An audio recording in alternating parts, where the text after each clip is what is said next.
नमस्कार दोस्तों, मेरा नाम है संजय। आज हम कक्षा 12 भूगोल विषय के 2025 जो बोर्ड परीक्षा में हुई थी, तो उसके टॉपर की कॉपी देखने वाले हैं।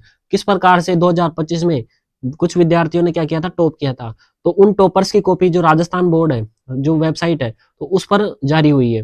तो किस प्रकार से 2025 में विद्यार्थी ने टॉप किया है, तो ये विद्यार्थी के कुछ रोल नंबर्स और इंग्लिश में दे रखे हैं, हिंदी में भी दे रखे हैं। तो ये इसने प्राइवेसी के तौर पर इसको ढक रखा है। तो देखो, ये भूगोल विषय की कॉपी है और परीक्षा का दिन था उस दिन 2025 में शनिवार। तो ये परीक्षा हुई थी 2025 में 8 मार्च को हुई थी और 2025 सन थी।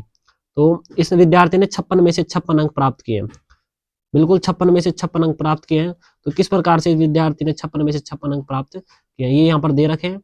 अब देखिए, अब देखते हैं किस प्रकार से कॉपी आई है इसकी। अब देखो, यहाँ परीक्षार्थियों के लिए कुछ निर्देश दे रखे हैं। ये इस प्रकार से कॉपी बनती है आपकी उत्तर पुस्तिका। तो अब ये देखो, ये सभी विषय मतलब कि सभी प्रश्नों के उत्तर यहाँ दे रखे हैं।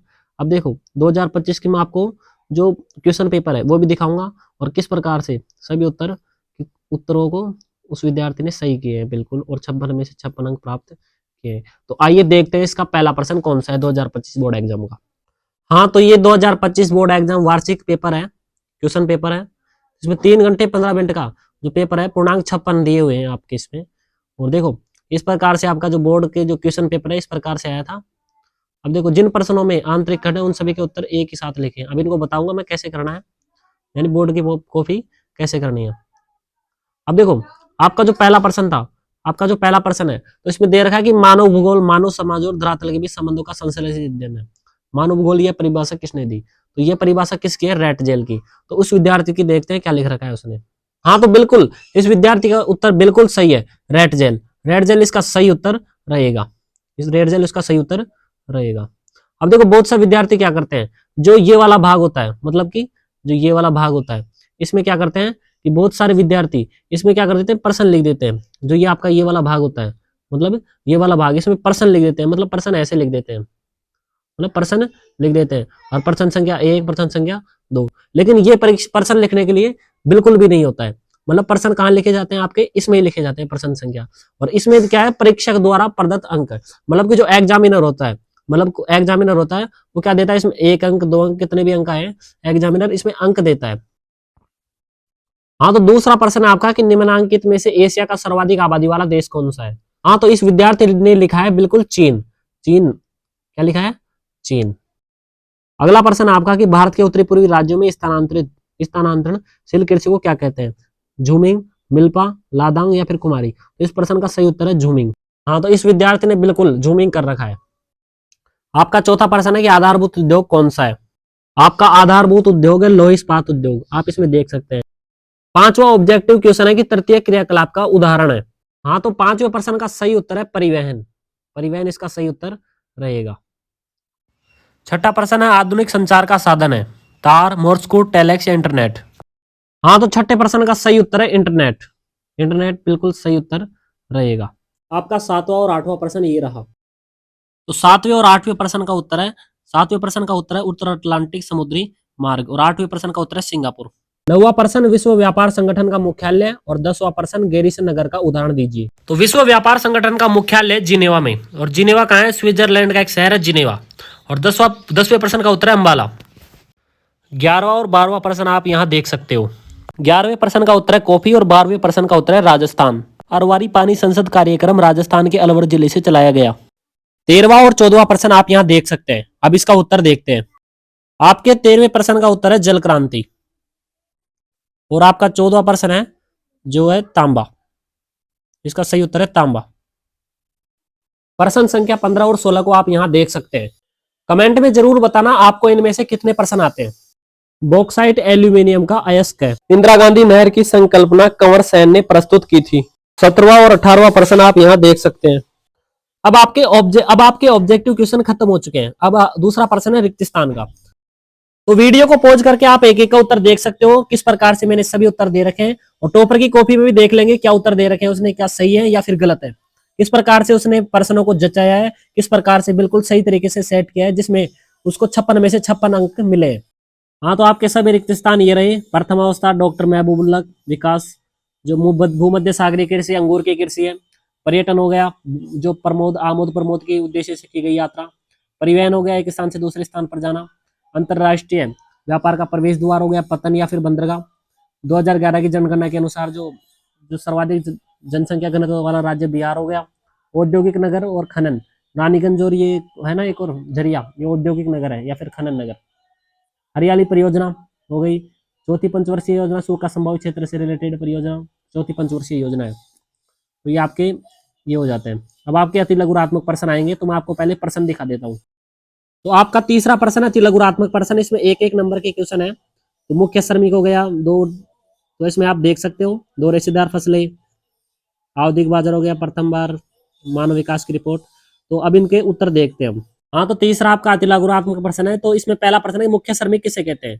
तो वह श्रमिक जो 6 महीने या 183 दिनों से अधिक या 6 महीने काम करता है, तो मुख्य श्रमिक कहलाता है। व्यक्ति जो 183 दिनों से अधिक कार्य करता है।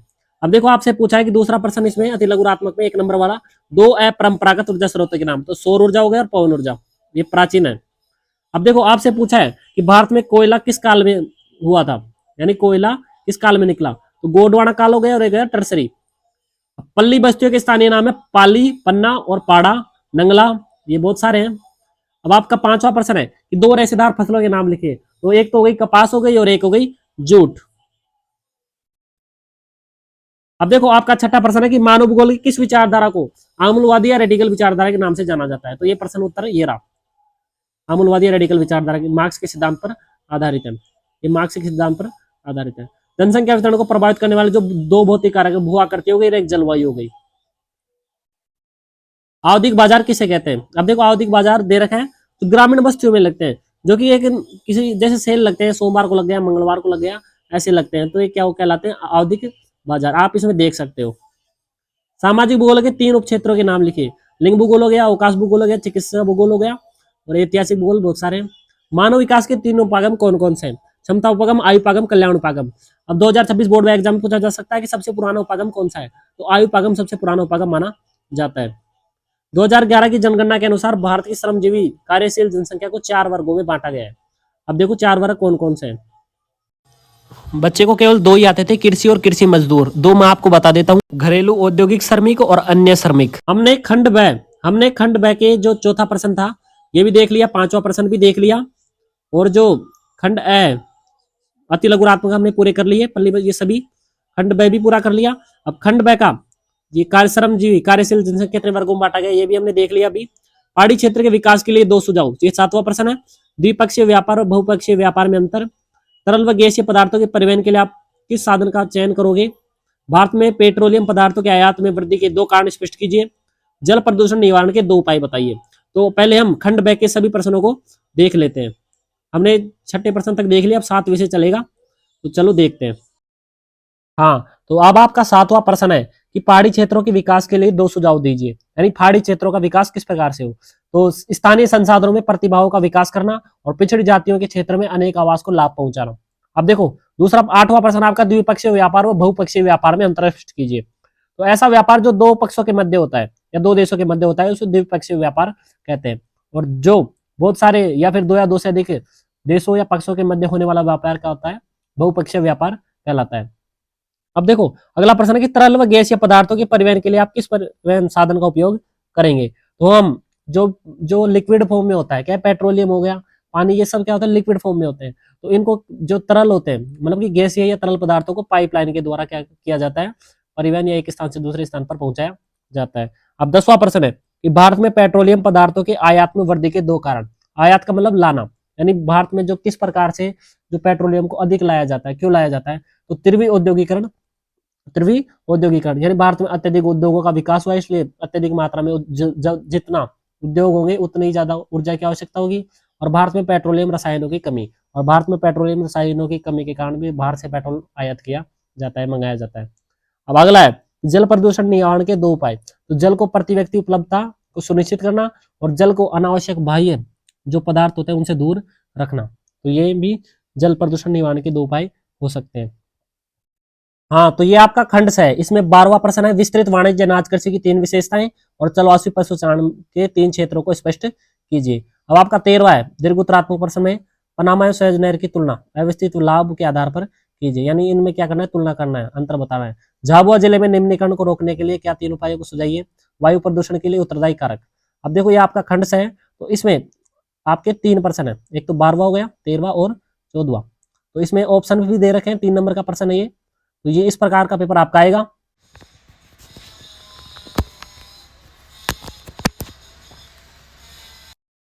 हाँ, तो इस 12वां प्रश्न है चलवासी पशुचारण। तो इस विद्यार्थी ने चलवासी पशुचारण को 3 क्षेत्रों को स्पष्ट किया है। तो वह पशुचारण जिसमें पशुचारक अपने पशुओं को लेकर एक स्थान से दूसरे स्थान पर चारे की तलाश में जाते हैं, चलवासी पशुचारण कहलाता है। अब देखो चलवासी पशुचारण अपने पशुओं के चारे की तलाश से एक स्थान से दूसरे स्थान पर जाते हैं।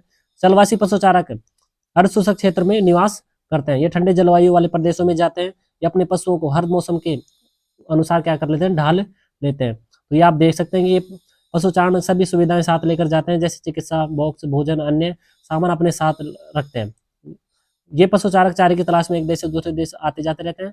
ये अपने रहन सहन की सामग्री सब अपने साथ रखते हैं। अब देखो इसके क्षेत्र भी है, जब इसके क्षेत्र नहीं लिखोगे तो इसमें नंबर कट जाते हैं थोड़े। तो यूरोप में एशिया का टुंडा प्रदेश है ना, यूरोप एशिया का टुंडा प्रदेश हो गया, दक्षिण अफ्रीका, ऑस्ट्रेलिया।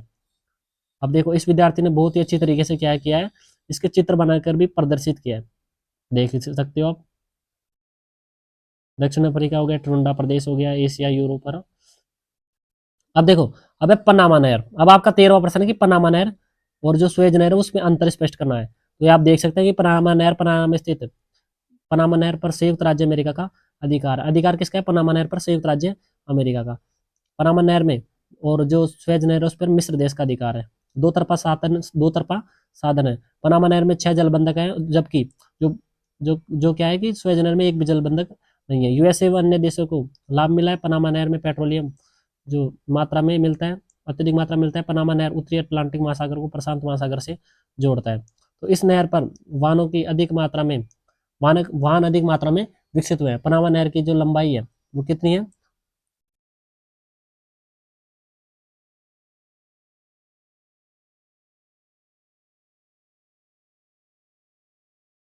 अब है स्वेज नहर।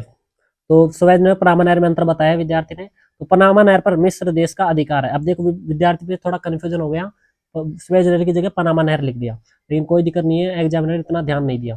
तो स्वेज नहर का पर मिस्र देश का अधिकार है। इस नहर का निर्माण सन 1869 ईस्वी में हुआ। दक्षिणी जो भूमध्य सागर को लाल सागर से जोड़ता है। तो ये लिख रखा है विद्यार्थी ने, सही है। पनामा नहर पर मिस्र देश का अधिकार है। पनामा नहर को लंबाई 160 किलोमीटर है और इसकी गहराई 11 से 15 मीटर है। तो इस सबसे अधिक लाभ यूरोप एशिया के दक्षिणी प्रदेशों को मिला। ये एक तरफा माध्यम है, स्वेज नहर में के उपयोग इंग्लैंड देश में कर रहा है। अब देखो लाभ है, स्वेज नहर को अधिक लाभ यूरोपीय अन्य दक्षिण एशिया के देशों को मिला है। स्वेज नहर भूमध्य सागर और लाल सागर को आपस में जोड़ती है। तो बिल्कुल सही लिखा है विद्यार्थी ने। वायु प्रदूषण के उत्तरदायी कारक निम्न है। अब देखो वायु प्रदूषण के बारे में बताया विद्यार्थी ने कि वायु प्रदूषण किस प्रकार से हो रहा है। अब है 14वां प्रश्न है कि वायु प्रदूषण के उत्तरदायी कारक कौन कौन से हैं। अब देखो विद्यार्थी ने बताया तो वायु प्रदूषण के लिए सबसे जो महत्वपूर्ण कारक है उसमें वायु प्रदूषण से होने वाली विभिन्न समस्याएं उत्पन्न होती है। इन प्रदूषण को कम करने के लिए उत्तरदायी कारकों को लागू किया गया है। तो वायु प्रदूषण से लोगों में क्या है, अनेक बीमारियां फैलती है। वायु प्रदूषण से आकाश में बादल काली घटा के रूप में छा जाते हैं और हमारी वायुमंडल में अनेक गैस रहती है, जैसे हाइड्रोजन, ऑक्सीजन, कार्बन और हाइड्रोजन और कार्बन डाइऑक्साइड, नाइट्रोजन आदि इस प्रकार की गैस हमारे वायुमंडल में परिवर्तित है। कुछ गैसें तो हमारे स्वास्थ्य के लिए लाभदायक होती है और कुछ गैसें हमारे स्वास्थ्य के लिए हानिकारक होती है। वायु तब प्रदूषण होते हैं तब प्रदूषण होते हैं और तब बड़े उद्योगों से अपशिष्ट हुआ निकलता है, तो वह अधिक हानिकारक होता है। और जो जो कि उद्योगों से निकलने वाला जो अपशिष्ट होता है वो क्या होता है, हानिकारक होता है, जो पर्यावरण को अत्यधिक प्रदूषित करता है और वायुमंडल को। वृक्षारोपण या वृक्ष लगाने चाहिए। वायु प्रदूषण को उत्तरदायी कारक, भौतिक कारक, जल की उपलब्धता आदि। अब देखो आकार के आधार पर उद्योगों का वर्गीकरण किस प्रकार से क्या है, लघु उद्योग, लघु उद्योग, कुटीर उद्योग और वृहद उद्योग। तो ये आप देख सकते हैं कुटीर उद्योग, ये लघु उद्योग हो गया। आप वीडियो को पॉज करके देख सकते हैं किस प्रकार से लिखा है, बिल्कुल लिखा है, देख देख सकते हो आप।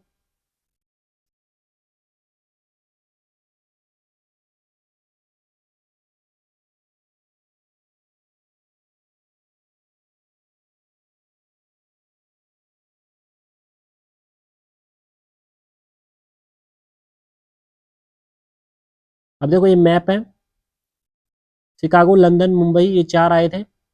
ये तो विश्व वाला मैप है। सिडनी हो गई, ये मुंबई हो गया, लंदन, शिकागो।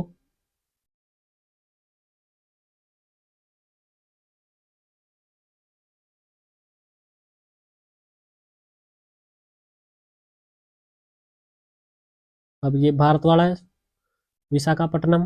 अब देखो विशाखापट्टनम लिखने में थोड़ी गलती कर दी, लेकिन एग्जामिनर ने पूरे नंबर दिए। विशाखापट्टनम लिख रखा है। कांडला गुजरात में सही है। कोलकाता पश्चिम बंगाल में सही है। अब देखो विद्यार्थी ने अंत में क्या लिखा है, समाप्त। आपको भी बिल्कुल ऐसे ही करना है। अब देखो इसको 56 में से 56 अंक बिल्कुल मिले हैं, और फिर बाद में क्या है, इसको कट कर देना है, मतलब कि तिरछी लाइनें खींच देनी है। अब यदि आपको वीडियो पसंद आई है तो वीडियो को लाइक कीजिए और चैनल को सब्सक्राइब कीजिए। और यदि और विषय की वीडियो आपको चाहिए तो मेरे को कमेंट में बताइए, तो मैं आपके लिए जरूर लाऊंगा, लेकिन कमेंट करके जरूर बताना। धन्यवाद।